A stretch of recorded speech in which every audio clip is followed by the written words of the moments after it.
mata, dautan ka pero naglaom ka.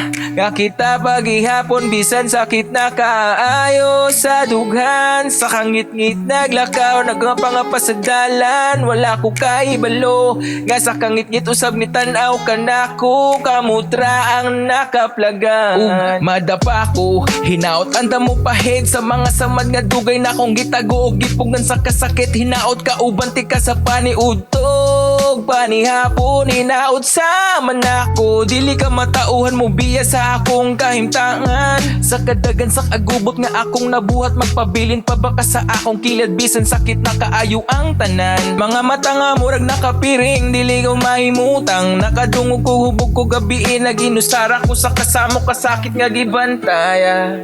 Kipog nga nimutan ng hakti nga imong gibati. Ako ba karon manhid na o nahurot ng pagbati? Manhid na, murag walay gibati. Ingon ni mo manhid na ka, murag wala na kay pakialam ka na ako. Dili na ni mo mabati. Bilid gihapon kun ni mo kay nakaya mo magpabilin sa daghang lalaki. Ako paghihapon ni mong gipili. Siguro dili di ka masaway kung maunay mong una-una. Nga mas luwas ka kung naaka sa akong kilid. Ug makabaw na ka sa akong kaagi. Sa kasakit ug problema matagadlaw gabi nga pagbalik-balik ra sukat sa una.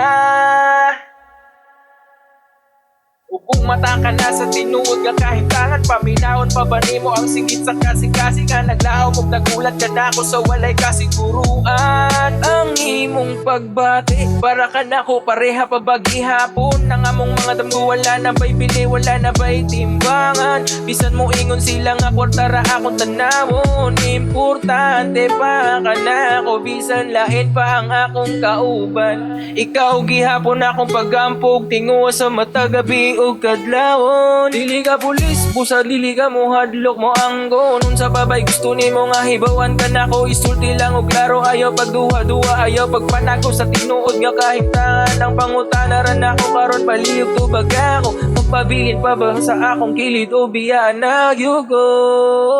Magpabilin pa ba ka sa akong kilid? Mga mata nga nakapirig, dili mahimutang sa kahadlok o kasakit.